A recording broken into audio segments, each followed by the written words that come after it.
here at Matt's shop, right? Did you see the noises? Everything beeps here. Jesus Christ! It's Matt's toy shop. Matt's toy shop, He's right? got all the good toys. Yeah. Yeah. I know that you guys do a lot of stuff together, and thank you very much because you push him to develop new things because he has a great mind to do those things. And one of these things is the tire tour, right? It took 2 years to convince him that there might be some demand for a No. tire tour, and grudgingly, he made one, and then I'm not that close, but I work with him as well. Yeah. right. I think he's up to like 600 now, right, on his plate. 600, So that's good. Congratulations. Yeah. And I think I have like 3 invoices not paid because he never sent me the PDF. But that I take. Matt's Right? Matt's standard time. Matt's You'll get an standard invoice. time. in Yeah, about Matt's 12 standard time months, is different. Yeah, right? good. 12 months you'll get an invoice. Steve, it's a pleasure to meet you. As I was telling you, it's this road trip for us is just like shake hands and see people face to face because I think on the business part of the hobby, it's just a little bit breakdown. I think we should be more united. As I was telling you before, there's so many new cars being released, and it's sometimes you're just fighting to see who gets first. Mm-hmm. And at the end of the day, there's a new one coming in half a week.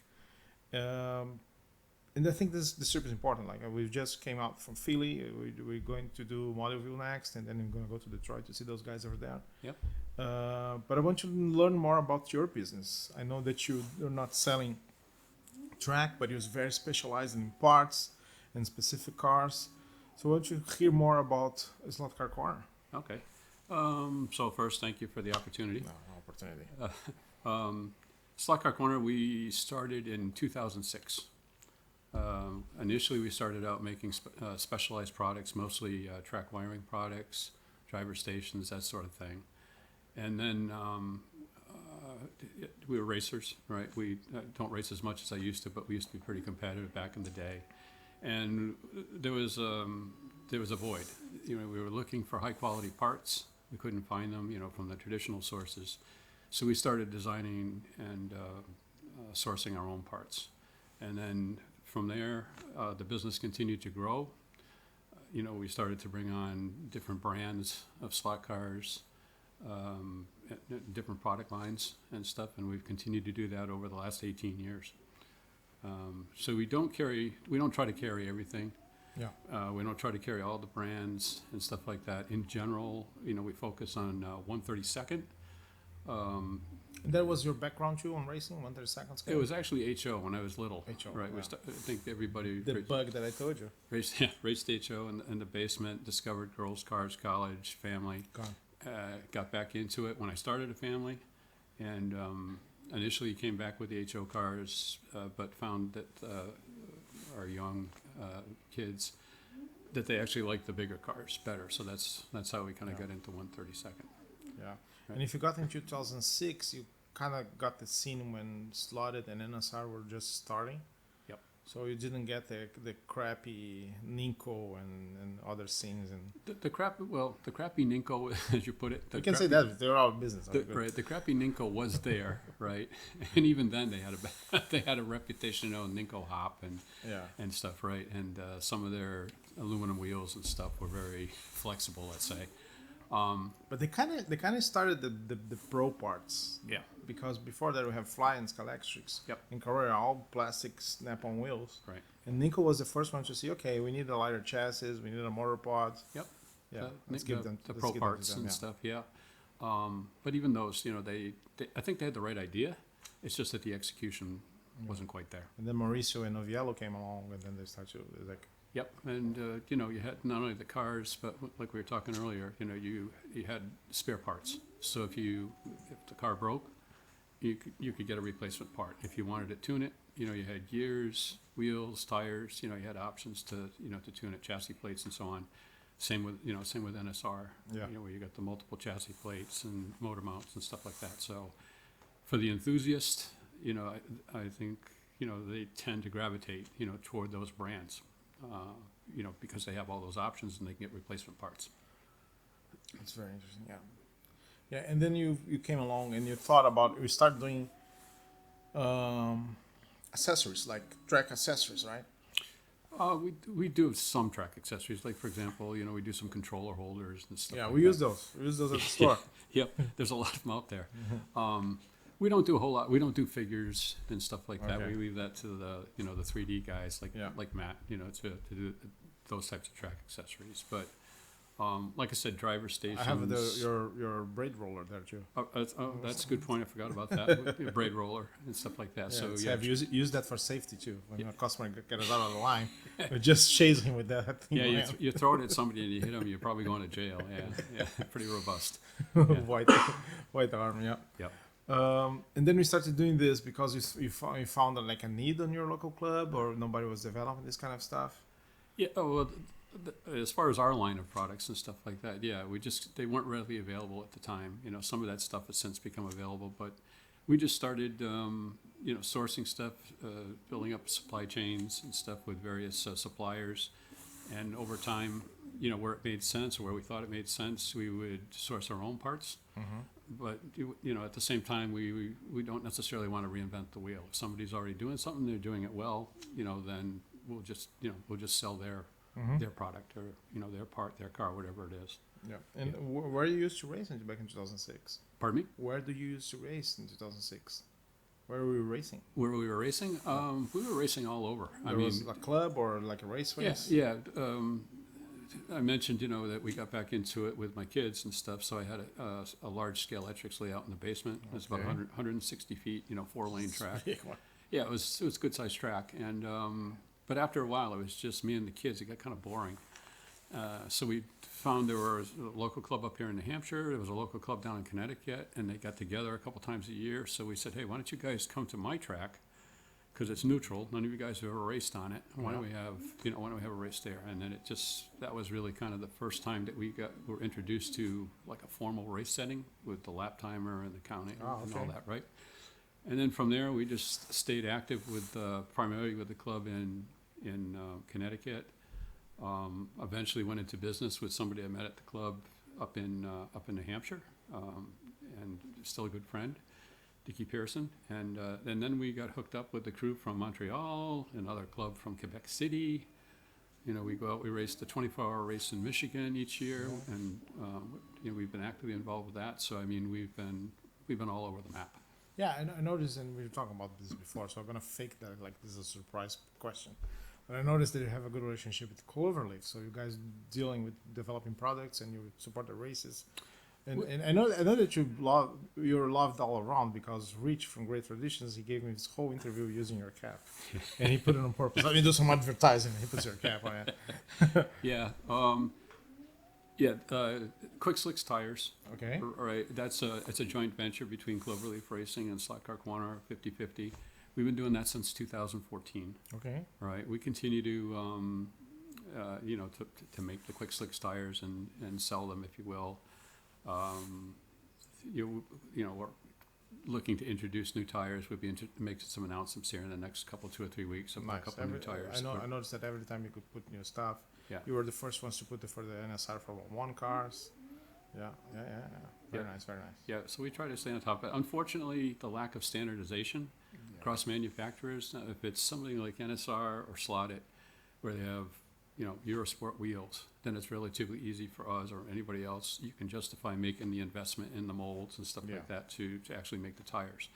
But it becomes very frustrating when you're dealing with some brands, Carrera, where it seems like they have somebody in Germany that their job, this is kind of our theory, is, their job is to design wheels and tires that have never been, those sizes and dimensions and stuff have not been used before.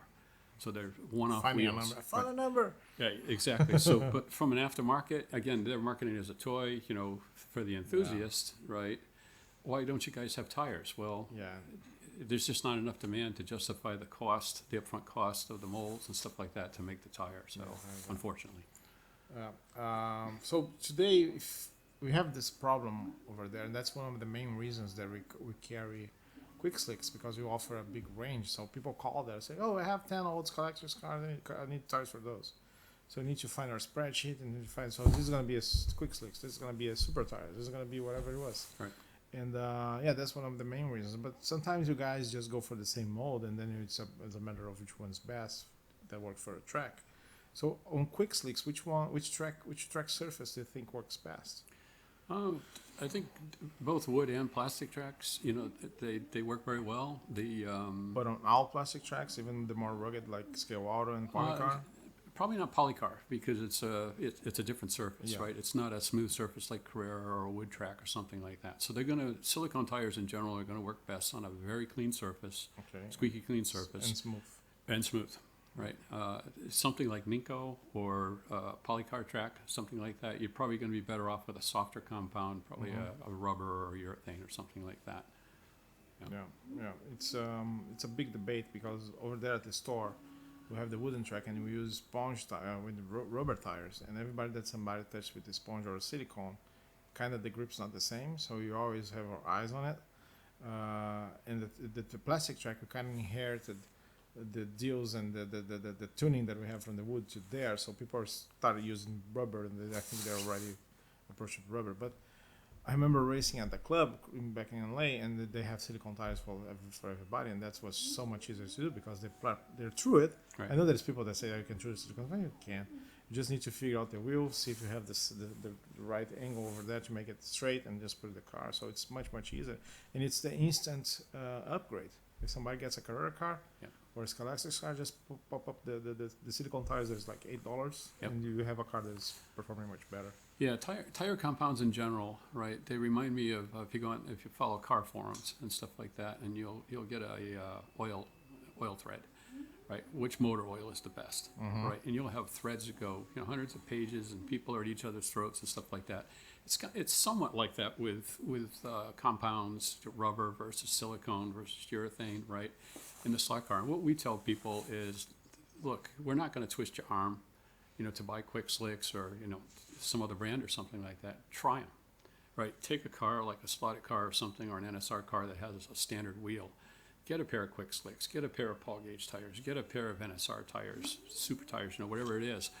Try it for yourself and then make your own decision. Right? Yeah. And there's some trade-offs. Like I said, silicone's not for everybody because, the track in general, the cleaner the track, not everybody wants to, be bothered wiping off their track before they race. Yeah.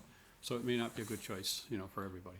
I was racing at 2 days ago. I was racing the Great Traditions with Richard and the Wednesday Night Racers group. Yep. Which is 20 years old going on. So they have a technique that I've never seen before. They spray Windex. Have you heard about that? It's the first time I see it. So they have this long straight line after the bank. So they spray like a little strip of Windex before the race, and every time that the car passes there, it gets a little Windex and cleans the tire and the track. And it works. Yeah. Unbelievable. Yep. Have you heard about it? You do that? Yeah, that works, and we also use Simple Green. Simple Green, sure. Yeah, Simple Green works well. Don't give more ideas. The Windex already. It's already. Yeah. So they just spray a little strip, clean the rails, and then every time that your car passes, watch out for the first corner. But after that, everything's fine. Yeah. Yeah. Unbelievable. We use rollers. We clean with the lint rollers. Yeah. Some people have a little sponge, or they'll have a little powered piece of track next to that thing. You just drop your rear wheels on a sponge, with some Windex or something on it. So several techniques. That's the good thing about the hobby. We keep discovering things, and people have their own techniques, and you can mix, you can learn. Yeah. When I go to Spain, there's a club in Madrid called Mini Bolides Chamartin. So they race 10 minutes heats in a six lane track. 10 minutes. There's 4 marshals. There's corners that they literally go walking to pick up your car. So if you the track is just like you go, you see you go 9 degrees this way and you go 45. So the track goes all the way. There's 4 marshals. If you crash, the guy's walking. There is no sticker on the car. They just ask you which lane and say 1, 2, 3. They look at it and just put it. So you lose a lot of time. So you cannot clean the tires. Yeah. It's a Ninko track that goes bumpy.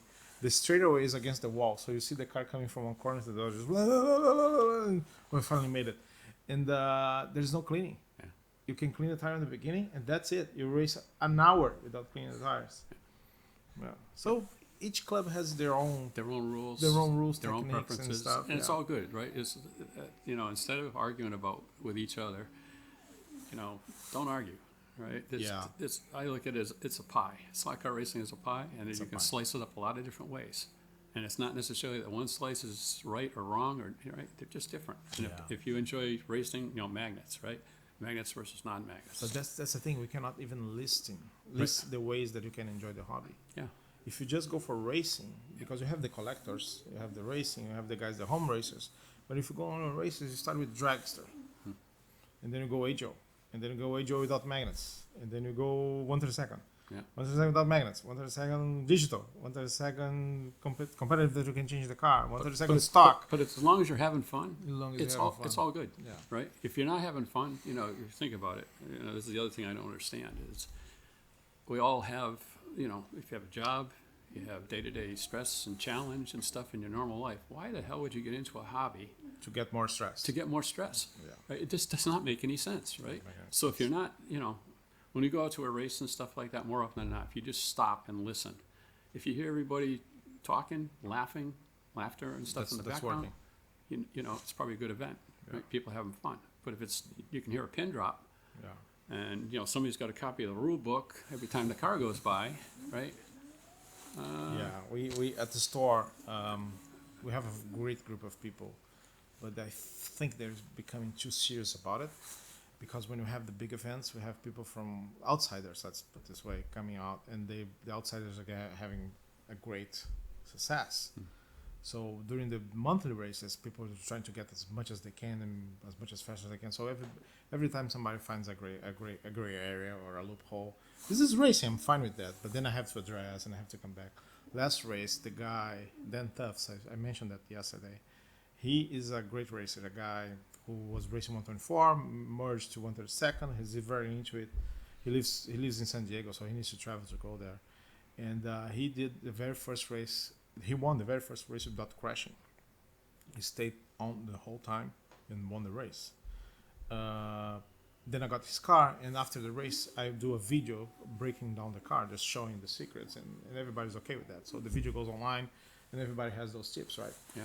So I did the video, and the next day, the customer comes to me, have you noticed that his car has no paint?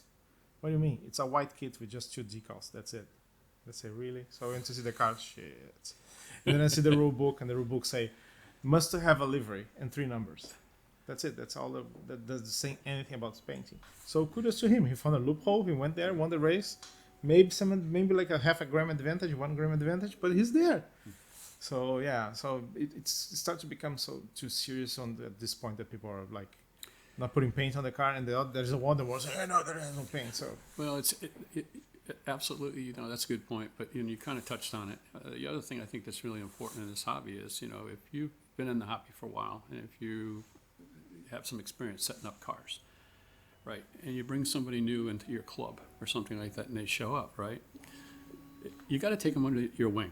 Yeah, if you don't take them under your wing and you don't show them how things work and how to set up cars and stuff like that, now granted they have to learn the track and they have to learn how to drive and stuff, but what's going to happen is they're going to finish last or near the end of the pack every night, and that's going to go on for 2 weeks, 2 months, 6 months, and then all of a sudden they're going to stop showing up, and then everybody else is going to scratch their heads and say, gee, I wonder why Marco's not showing up anymore. Well, nobody ever helped Marco. yeah, but the wing couldn't be that spread too, because sometimes the guy is just under the wing, and then if he passes the line where it's supposed to enjoying the hobby as a putting the car together, which is a big part, for me is 90%. Yeah. If you just getting cars and getting tips, and you never put your hands on the car, you're also enjoying the hobby in the wrong way, and then you're going to lose the guy the same way. Yeah, you're going to lose the guy the same way. I agree. There's another thing that I feel like, and I see several times when somebody gets very excited about it and start to spend money on the wrong things. And then I know right away that this guy is just overexcited and is going to be away in 3 months or so. Right. When I see people buying expensive 3-speed controllers, $600, and he doesn't even know how to drive or behave during a race. I kind of chuckle because that's one of my favorite discussions. Somebody will call up and say, I want to buy a Third Eye or DeFalco or some high-end controller, right? All right. Well, tell me a little bit about the cars you race. Tell me a little about your driving style and stuff like that, right? Because they generally, hey, I want this controller. Well, maybe that's not the right controller for them, right? Yeah. Why? What do you have for a controller now? Oh, I've got my set controller or something, right? Well, why do you want to get a controller? Oh, because everybody else has these knobs and I don't. They're going faster than me.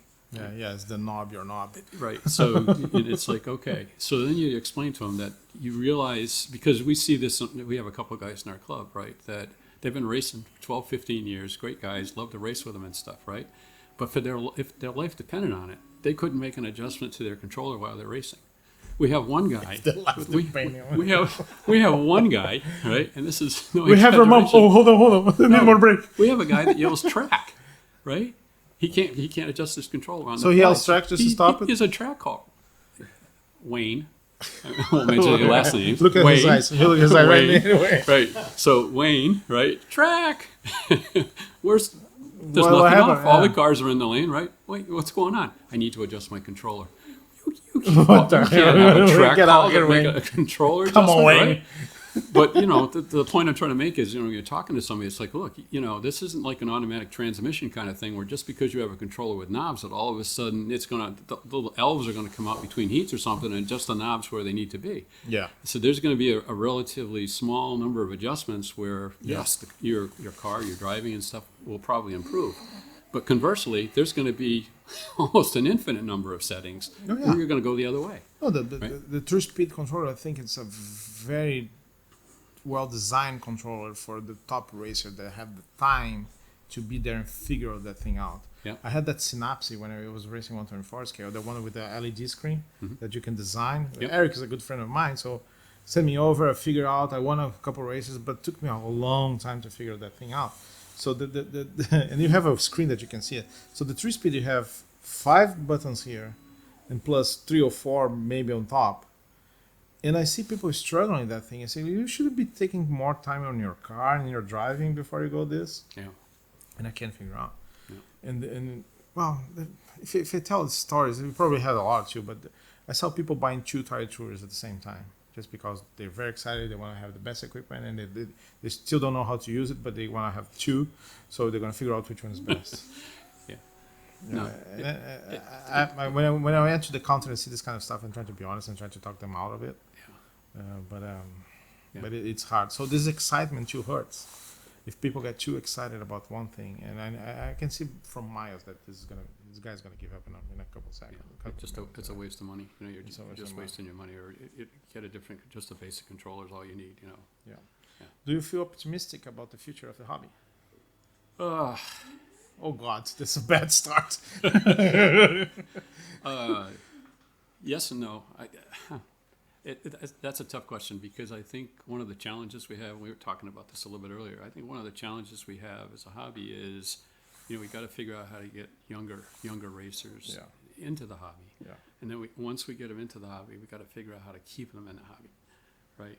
Because I see some young racers that'll show up at these races and, they've got amazing hand-eye coordination. You want to just smack them upside the head. When you're racing with them and they show up for a couple months or 6 months or something like that, and then we never see them again. They've moved on. They find something else that interests them and stuff. So I think that's a big challenge, is because we're getting older. Yeah. Right. The people that are in this Point hobby to now- him. Don't point to me. Yeah. Well, yeah, sure. Well, I'm talking to Matt. Math, Right. sure. It's like, but I think that's probably the biggest challenge that we have as a hobby is getting that next generation of racers. Getting them engaged, getting them so that they're excited about the hobby and they're going to stay with the hobby, and hopefully they'll pass it on, to their kids and their grandkids and stuff like that. Yeah. There's so many challenges. I mean, you've got apps on your phone. A lot of kids would rather, hey, there's a SlotCar racing app. Put a controller in their hand instead of the phone, right? Yeah. Type thing. And I think that's Well, but I remember the Scalaxtrics put out a track that you can control by the app. Yep. Which is, I think, was a bet, maybe with the same problem in their hands. Maybe if I put the technology into this, maybe I can keep selling the product. But I don't think it was a good idea, but they try, and I think it's a good effort. Yeah, something like that. I don't think that would, if you compare that, what you're describing there, that might be okay. It's kind of like as a toy, right? When you introduce somebody to it and stuff. But I just don't see that, something like that would ever replace what you're doing at the club and the national level. No. With Because you don't have the experience with racing and stuff. Yeah. When you have the big races, Yeah. I think there's people going there that they know they're not going to qualify for the semifinals. That they have no chance. They're going to be on the bottom heat, but they're there for the experience. They're there to share. Have a good time. So many. It's such a niche group And if you have a concentration of the same people doing the same thing, let's talk to those guys. We have a lot in common, right? Yeah. Well, one of the things I think that's great about this hobby is I look back, since we started the business in 2006, and, we've made countless numbers of friends, right, from all over the place.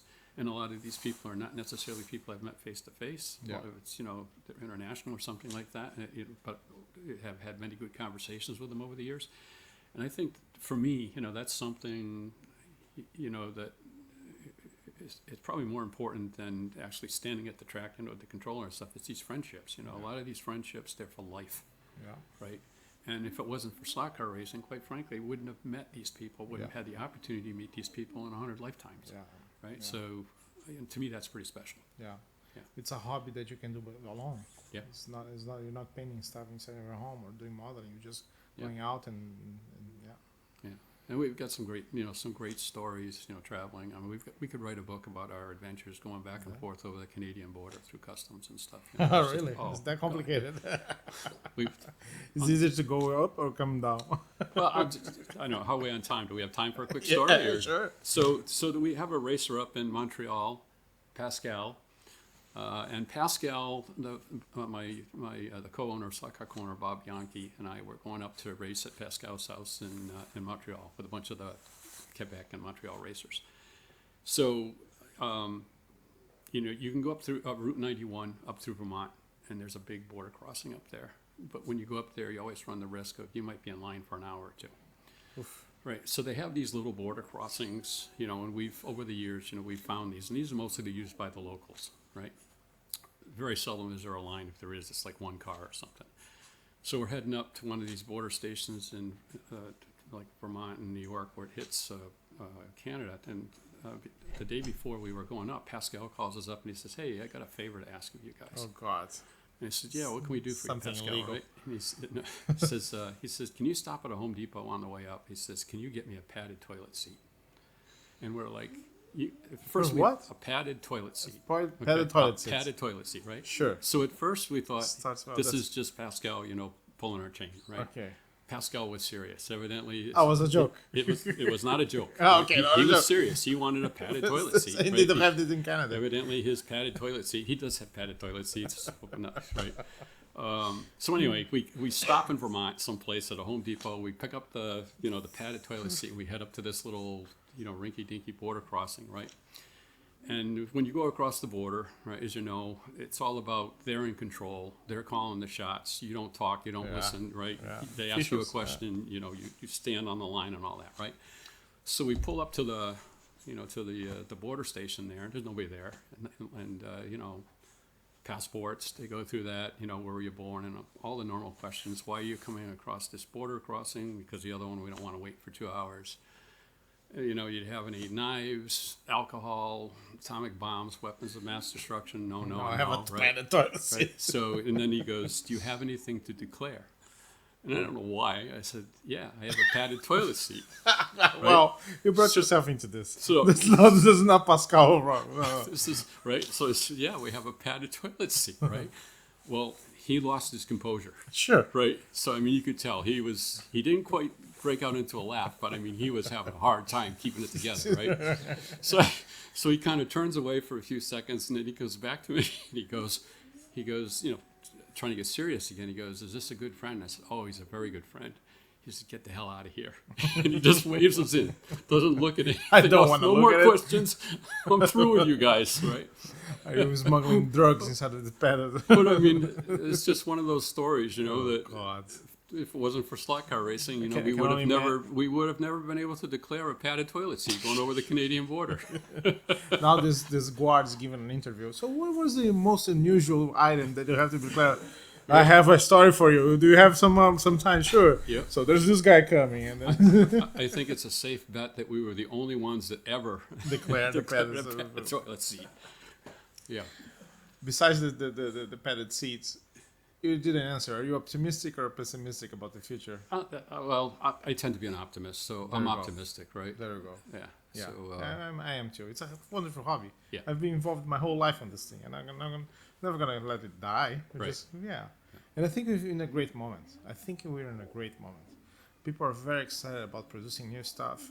We're here with like 18 3D printing going on, just bam, bing, Well, bong. when you talk to Matt, I think 3D is revolutionizing, a lot of things in our lives, right? But I think you're going to see more and more 3D as people, get their own printers and stuff, and now they can design and print Make their stuff own at parts home, and stuff like that. And if you look at what Matt's doing here, this is definitely part of the future of slot car, the slot car hobby. Steve, very nice to meet you, sir. Thank you very much for coming this cold Saturday to here. A pleasure. Very nice to meet Thank you. you. I hope we can do more stuff together and help each other to grow the hobby and put more stuff out. All right. Thank you very much.